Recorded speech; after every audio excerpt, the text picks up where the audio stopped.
You won't believe what happened when I tried to renovate my own home. The HOA and historic preservationists swooped in, claiming my plans violated every rule in their book, and what followed was a battle I never saw coming. From secret inspections to last-minute legal threats, they pushed me to the edge, but what I discovered next completely blew my mind. Stay with me, because this story changes everything you thought you knew about HOAs and historic districts. Before we dive into this unbelievable saga, make sure you hit that subscribe button and turn on notifications, because I'm sharing every shocking detail from start to finish. You don't want to miss a single moment of this HOA drama. If you like crazy property stories and real-life battles with Karen neighbors and overzealous committees, give this video a thumbs up and stay tuned until the very end. I had always dreamed of renovating my home, turning the outdated kitchen into a modern masterpiece and adding a deck where my family could gather. The plans were carefully drawn, approved by a licensed architect and compliant with local building codes, or so I thought. The day I submitted my permit application, I received a vague email from the HOA, requesting a meeting to discuss potential concerns.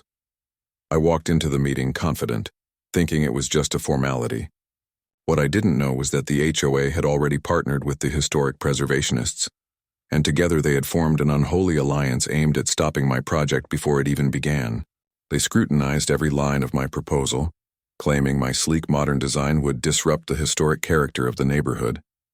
They weren't just picky, they were relentless. The meeting stretched for hours, each moment filled with thinly veiled threats about fines, legal action, and public shaming. I left feeling frustrated but determined, thinking I could appeal to reason, but their next move shocked me: an unannounced inspection. They sent a team to my property without notice, measuring, photographing, and documenting every inch. They claimed my existing home had unauthorized modifications that violated past HOA rules, and suddenly, my renovation was entangled with accusations I had no prior knowledge of. I realized this battle was going to take every ounce of patience and strategy I had, but I also knew I couldn't back down, because once they saw fear, they would strike harder. The following week, my attorney and I dug into the HOA bylaws and historic preservation regulations. What we uncovered was staggering: loopholes that the HOA and preservationists were exploiting to extend their power. They weren't just protecting history, they were weaponizing it to control homeowners. I started documenting everything meticulously: emails, inspection reports, notices, and even conversations I recorded legally. Every move I made, they responded with a new letter or threat. The tension escalated when neighbors started receiving anonymous notices warning them about my illegal renovation, painting me as a reckless homeowner willing to destroy the community aesthetic. It was a psychological battle as much as a legal one. I spent nights reviewing every detail, planning a strategy that would turn the tables. I realized that if I could expose their overreach publicly, I might rally community support. But that meant stepping into a high-stakes game where one misstep could cost me everything.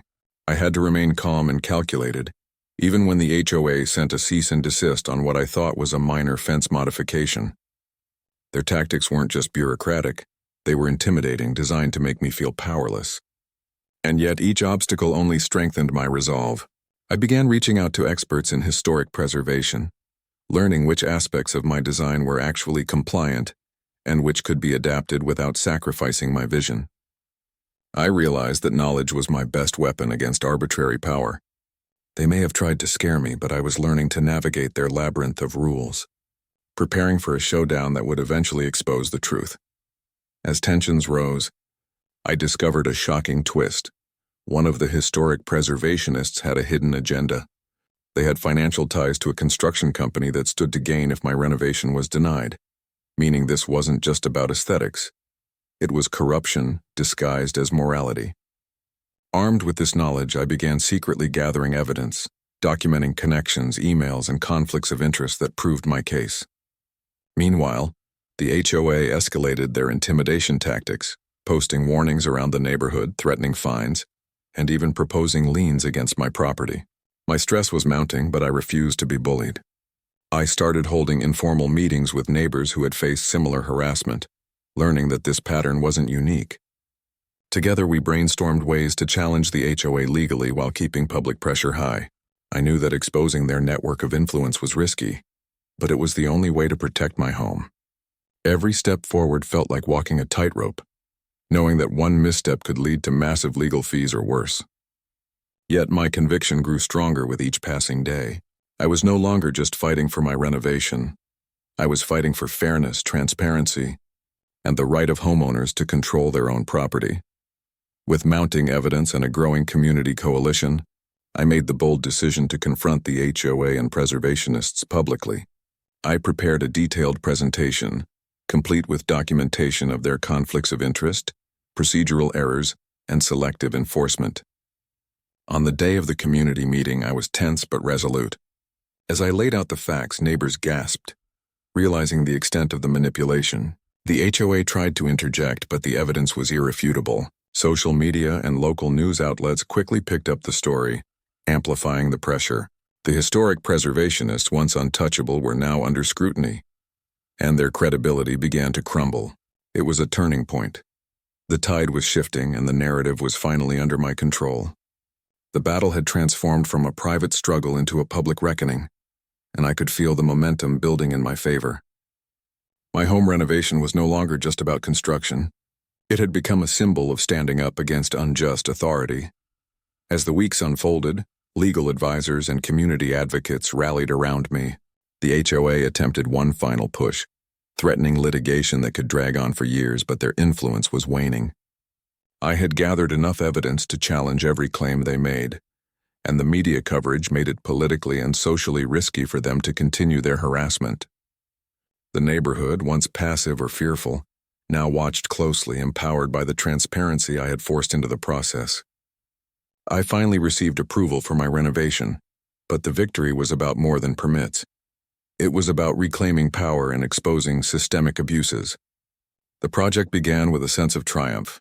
Every nail hammered and every beam raised a testament to persistence and courage. Watching my home transform, I realized the battle had taught me more than construction. It had taught me the importance of knowledge, community, and standing up to authority when it oversteps. My story became a rallying cry for others facing similar HOA intimidation, inspiring change and vigilance. The final chapter of this journey revealed the full extent of the HOA's and preservationists' overreach. Following my victory, an internal audit exposed widespread procedural violations, conflicts of interest, and instances where personal agendas had overridden homeowner rights. Neighbors who had suffered in silence began speaking out, and reforms were implemented to ensure transparency and fairness. My home renovation became a case study in navigating bureaucratic power and protecting personal property rights. Looking back, the entire saga, from the initial threats and secret inspections to the public confrontation and ultimate triumph, felt surreal. What started as a simple desire to update a home had evolved into a powerful lesson about courage, strategy, and community resilience. My property now stands as both a renovated haven and a symbol of accountability, a reminder that even entrenched institutions can be challenged when knowledge and perseverance meet opportunity. This story serves as proof that homeowners, when informed and united, can overcome obstacles that seem insurmountable and reclaim what is rightfully theirs. If you found this story unbelievable and want to see more crazy HOA battles and property drama, hit that subscribe button and turn on notifications. Give this video a thumbs up if you enjoyed the journey, and don't forget to share it with friends who love real-life neighborhood drama. Your support helps uncover more stories like this, and together, we can reveal the hidden truths behind the facades of our communities. Stay tuned for more shocking HOA encounters, epic revenge stories, and homeowner victories that will leave you speechless.